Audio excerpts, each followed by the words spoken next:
কিরে কে চিল্লাই রে? কাম করছো ভাই কালু চাচা মনে হয় আজকে তো অনলাইনে গরু এবার কথা। এ বড় গরু আইছে মনে এলাকায়, চল চল চল। গরু আসছে আপনার? কই গরু কই? হ্যাঁ আপনি না অর্ডার দিছিলেন অনলাইনে, কই? এইটাই আমার অনলাইন গরু। এইটা এইটা অর্ডার দিছিলেন? শোনো বাবা, ছবিতে দেখো কত বড় দেখা যায়, আর বাস্তবে এই সাইজ। এই দাঁড়া দেই, মিলাই দেই তো। গরু তো এইটাই চাচা, আসলে ওই ছবিটা যে অ্যাঙ্গেল থেকে তুলছে গরুটার আসলে বড়ই লাগতো।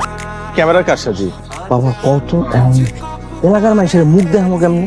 মুখ না দেখানোর কি আছে? আপনি আল্লাহকে ভালোবেসে কোরবানি দিচ্ছেন, আল্লাহ কোরবানি কবুল করলে পশু বড় ছোট এটা কিছু বিষয় না। তুমি কথাটা অনেক ভালো বলছো। যান বাসায় যান। এবার হোক চাচা বিপদে পড়ে আইতে বাগান। কি হয়েছে? ওই অন্য শ্বশুর বাড়ি থেকে খবর পাঠাইছে ওই জামাই বাড়িতে নাকি গরু পাঠাইতে হইব, কোরবানির গরু। কেন?